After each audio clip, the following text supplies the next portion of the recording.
No place for losers. Those were my cousin Ryan's exact words as he stood in the doorway on Christmas Eve, blocking my entry. Behind him, the tree sparkled with expensive ornaments. My aunt clutched her champagne flute, and my uncle pretended to adjust the fireplace.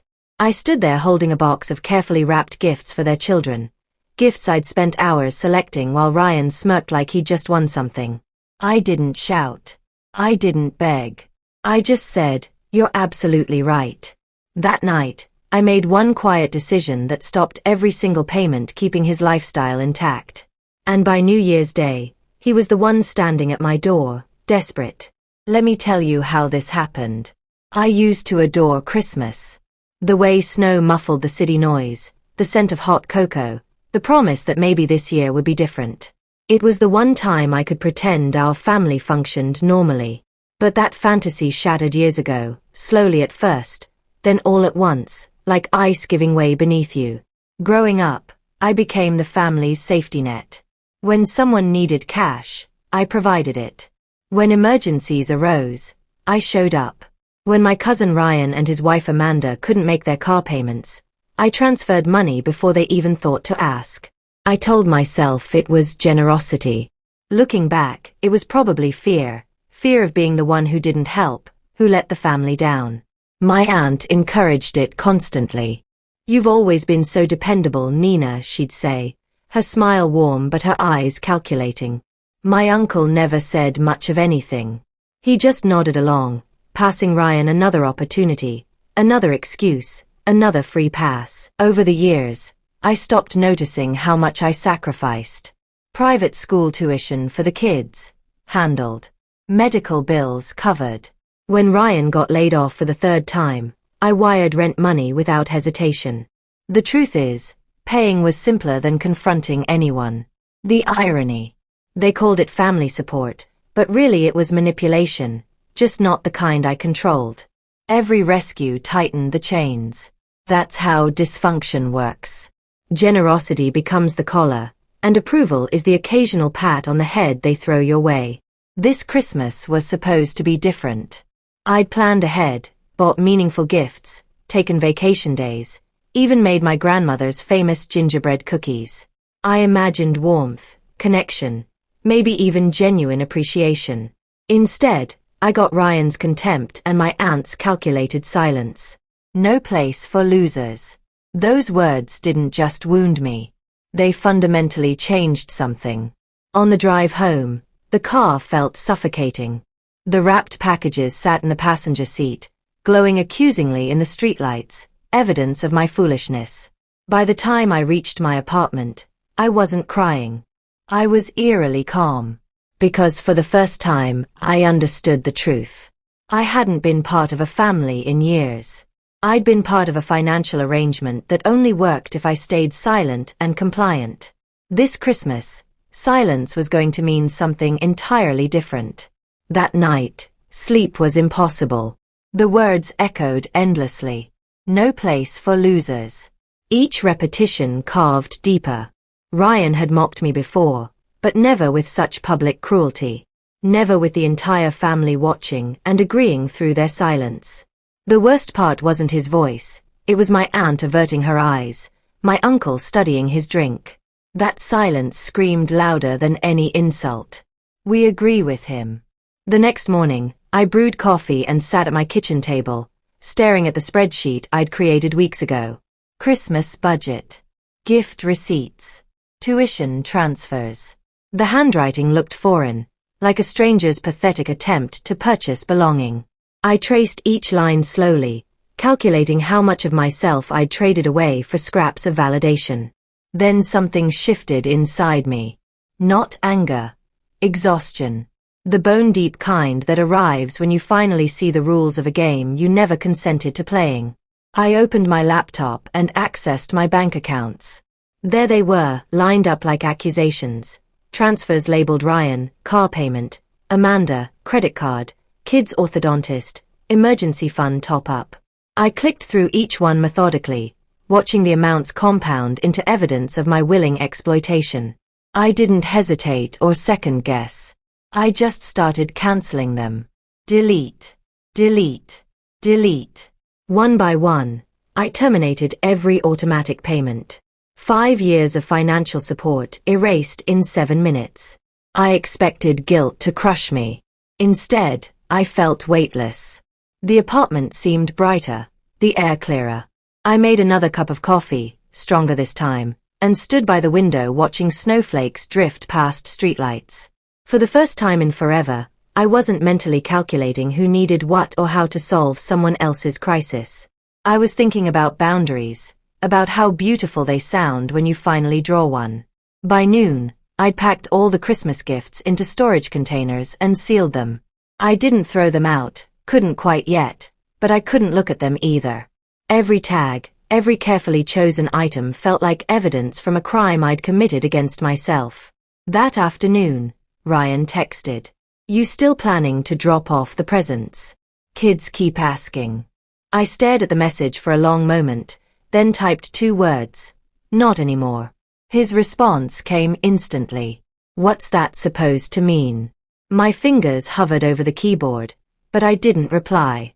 Let him wonder. Let him experience what it feels like to be met with silence. Ryan's confusion lasted approximately 48 hours. By day 3, my phone exploded with activity. Calls, texts, voicemails. Initially, they were polite. "Hey, haven't heard from you. Everything okay?" Then desperate. "The mortgage is due. The kids need winter coats." Finally, angry. "You're being incredibly selfish. You've really changed." I didn't respond to any of it. I just watched the notifications accumulate, each one confirming that my value to them had always been purely transactional. That morning, the city was blanketed in pristine snow. It looked beautiful in a way that hurt, a reminder that even the coldest things can appear flawless when untouched. Thanks for watching. Have you subscribed to this channel? Please subscribe and click the notification bell. Thanks for your support. Give thumbs up if you are enjoying the story. That evening, I poured wine and opened my laptop, pulling up years of financial history. Every payment I'd ever made for Ryan's family scrolled endlessly across the screen. House payments, school fees, utility bills, summer camps, emergency funds. The familiar mixture of pity and resentment rose in my throat, but this time I didn't suppress it. I printed everything. The pages emerged warm, smelling of ink and closure. Then I contacted the bank and confirmed every cancellation. I even changed all my security passwords, a small ritual that felt like locking a door permanently. When the final representative said, "All changes processed," I smiled genuinely for the first time in days. By Friday, Ryan appeared at my workplace. No warning, no call, just stormed in, face flushed, breathing heavily under his winter coat. "We need to talk," he hissed. My colleagues froze, glancing nervously between us. "Not here," I said quietly, leading him to the parking lot. The moment the door closed behind us, he whirled on me. "You think you can just abandon us like this? The kids are suffering because of you." "They're your kids," I said evenly. He laughed, harsh and bitter. "So now you suddenly care about personal responsibility." Something inside me cracked, but not how he expected. My voice remained perfectly calm. "You're right. I do care about responsibility. That's why I'm reclaiming mine." His face contorted, but I didn't flinch. "You can't do this to us," he said, stepping closer. "I already have." I turned and walked away before he could respond. The snow crunched beneath my boots, each step echoing louder than his fury. 3 days of silence followed. When my phone finally rang, I almost ignored it. But curiosity, or maybe the need for closure, made me answer. "Nina," Ryan said, his voice strained. "We need to talk." "About what exactly?" I asked flatly. "You know damn well what. You've made everything impossible." "The kids." "Don't," I interrupted. "Don't use them as weapons." He sighed theatrically. "Amanda's completely falling apart. The kids are confused. You used to care about this family. I still do, I said, calm as still water. That's precisely why I stopped. He went silent, and for a moment I thought he'd hung up. Then, you're not the person I thought you were.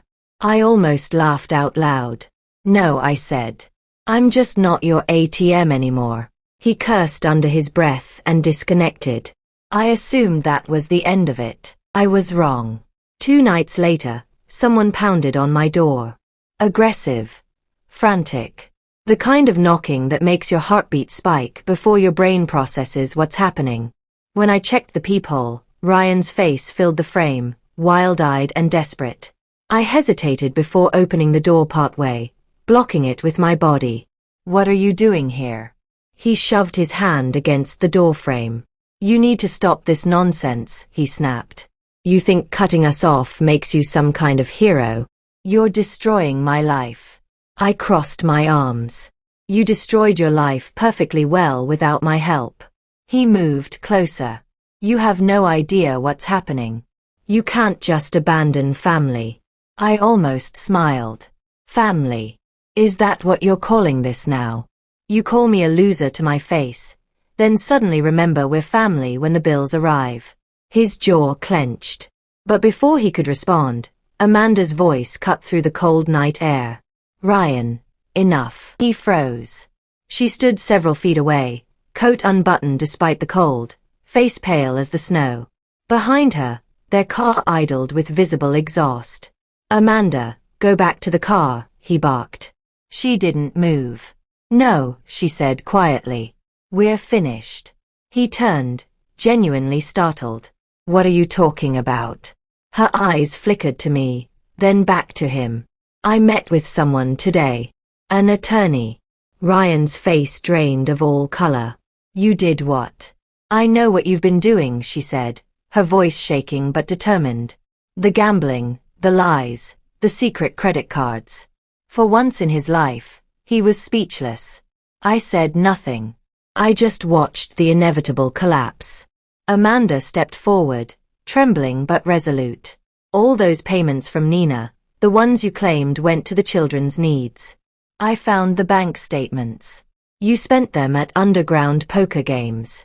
He spun toward me, voice desperate. Did you tell her? I shook my head slowly. Didn't need to. Amanda pulled a manila folder from her bag and held it up. I found everything myself. And I gave copies to my lawyer. You can't hide anymore. He lunged forward, but I moved between them instantly. Don't, I warned. My voice didn't rise, but it carried unmistakable weight. He stared at me, breathing rapidly, visibly shaking. You think you're superior to me, he said, voice cracking. You think this makes you righteous. I took a slow, deliberate breath. No. It makes me free. He laughed again, but it broke halfway through. You'll regret this, he said. You'll see what happens when I'm not around. Amanda's voice was soft but steady. We already know. He looked between us, finally understanding that neither of us feared him anymore. Then he shoved his hands deep into his coat pockets and stormed down the street into the darkness. Amanda exhaled shakily, visibly trembling. I gestured toward my door. She hesitated like she wasn't sure she belonged anywhere anymore. Come inside, I said gently. You don't owe me explanations. Inside, warmth and stillness wrapped around us. I made tea, chamomile with honey, and the sweet scent filled the space. Amanda stared into her cup like she could read her future there. I should have spoken up that night, she whispered. When they called you a loser. I just couldn't. You were surviving, I said. I understand. Tears filled her eyes. He kept saying you owed us, that you were fortunate to have family who depended on you. I almost smiled at the twisted logic. That's how people like Ryan operate. They call it family when they're taking, and betrayal when you stop giving. She nodded slowly, understanding settling over her. He's gone. I told him not to come back to the house. Do you have somewhere safe to stay? She hesitated. I'll figure something out. You can stay here temporarily, I offered. She looked up, shocked. You do that? After everything we put you through. I'm not helping him anymore, I said softly. But I'll help you. That night, while Amanda slept on my couch, I sat by the window watching snow fall steadily. The city was peaceful, lights twinkling through white curtains of snow. For the first time in years, my apartment didn't feel lonely. It felt earned. The next morning, an unknown number called. Nina, a man's voice said. This is David Chen. I'm Amanda's attorney. She provided your contact information. Is she okay? I asked immediately. She's safe, he assured me. But there's something you should see regarding your cousin's misuse of funds. I think you'll want to be informed. When I met David later that afternoon, he slid a thick folder across his desk. Inside were printouts, bank transfers, withdrawals, casino receipts, hotel charges I'd never known about. My money had funded his secret life. Amanda's proceeding with divorce, David explained. She asked me to inform you in case Ryan attempts contact again. I closed the folder carefully. If he does, I know how to handle it. That evening, my phone lit up again. Ryan. I let it ring unanswered, then silenced it. But calls came seconds apart, one after another, until the vibrating became constant. Finally, I answered. You destroyed my family, he shouted immediately. She's leaving me because of you. No, I said quietly. She's leaving you because of you. He started to argue, but I cut him off. Listen very carefully. You exploited me. You lied, manipulated, and publicly humiliated me. You've lost your wife, your children's respect, your home, and your free ride. The only thing remaining is a choice. Change or drown. There was a long, broken silence, then a click. When I looked out the window, the snow had stopped. The world outside looked still and clean, like it had been waiting for this exact moment. By week's end, Amanda and the kids had relocated. Different state. Fresh beginning. She texted me a photo of the children building a snowman together, their faces bright with something I hadn't seen before, hope. Beneath the image, she'd written, "Thank you for showing me what boundaries look like." I stared at that picture for a long time, smiling. For once, helping didn't feel like losing pieces of myself. It felt like building something real. And Ryan, he never called again. But news traveled through family networks. He'd lost his job, defaulted on everything, moved in with a friend who eventually asked him to leave. He was still blaming everyone except himself. I didn't celebrate. I didn't post on social media, didn't gloat to anyone. I just deleted the final shared accounts, filed the last statement away, and whispered to the empty room, maybe losers are just people who finally stopped funding everyone else's disasters. February arrived quietly, gray and honest. Holiday decorations had vanished from storefronts, leaving everything bare and truthful. Amanda and the kids had settled into their new life upstate. She sent occasional updates, photos of messy pancake mornings, crayon drawings taped to fresh walls, smiles that looked genuine instead of performed. Each message felt like evidence that healing was possible. Ryan, meanwhile, had disappeared into the kind of silence that follows destruction. My aunt called once, her tone defensive and brittle. "You've made things very difficult for Ryan," she said. "He's not himself lately." I almost laughed. Maybe now he finally is.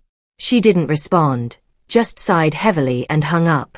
For the first time in my life, guilt didn't stick to me. I'd spent years confusing self-sacrifice with love, allowing them to drain me empty because I believed that's what good family members did. But love isn't measured in wire transfers, and family isn't defined by who you keep rescuing from consequences. I started sleeping through the night. The apartment felt lighter somehow. Quiet no longer felt sharp and lonely. On weekends, I walked past the coffee shop where my aunt used to take me as a child. The scent of cinnamon didn't sting anymore. It just reminded me that sweetness could exist without obligation attached. A week later, another letter arrived from David Chen. Inside was a handwritten note from Amanda. "We're safe now. You gave us that gift. I folded it carefully and placed it in my desk drawer beside the last family photo ever taken, all of us together, smiling manufactured smiles. I didn't keep it for nostalgia. I kept it as proof of what survival looks like. One evening, watching snow fall through my window, I realized I wasn't waiting for an apology anymore. I didn't need one. Some stories end quietly, not with dramatic revenge, but with hard-won peace. Outside, a car passed, headlights sweeping across the glass. I caught my reflection, steady, calm, barely recognizable as the woman who once begged to belong. That night, I understood. The family I needed wasn't the one I'd lost. It was the one I'd finally built within myself. A few weeks later, I donated the last box of Christmas decorations to a charity shop. The clerk smiled warmly and asked if I wanted a tax receipt. No, I told her. I already kept what mattered. Driving home, I passed my aunt's street. Their house looked smaller somehow, like a stage set after the final performance. I didn't stop. I just slowed enough to notice the same porch light that had illuminated Ryan's cruelty that night. For a moment, I wondered if they still discussed me, if they called me selfish or heartless behind closed doors. Maybe they did. Maybe they always would. But I wasn't a loser anymore. I was finally, genuinely free. I parked outside my building, stepped into the cold, and looked up at the sky. Snow was falling again, soft, steady, cleansing. If you've ever had to walk away from people who mistook your kindness for obligation, you know this particular feeling. Share your story in the comments. Someone out there desperately needs to hear it. What would you have done differently? The people who love you will not humiliate you for any reason. If you have had to walk away from a toxic family, if you have been publicly humiliated but things dramatically turned to your favor, share your story in the comments section below. Share your thoughts.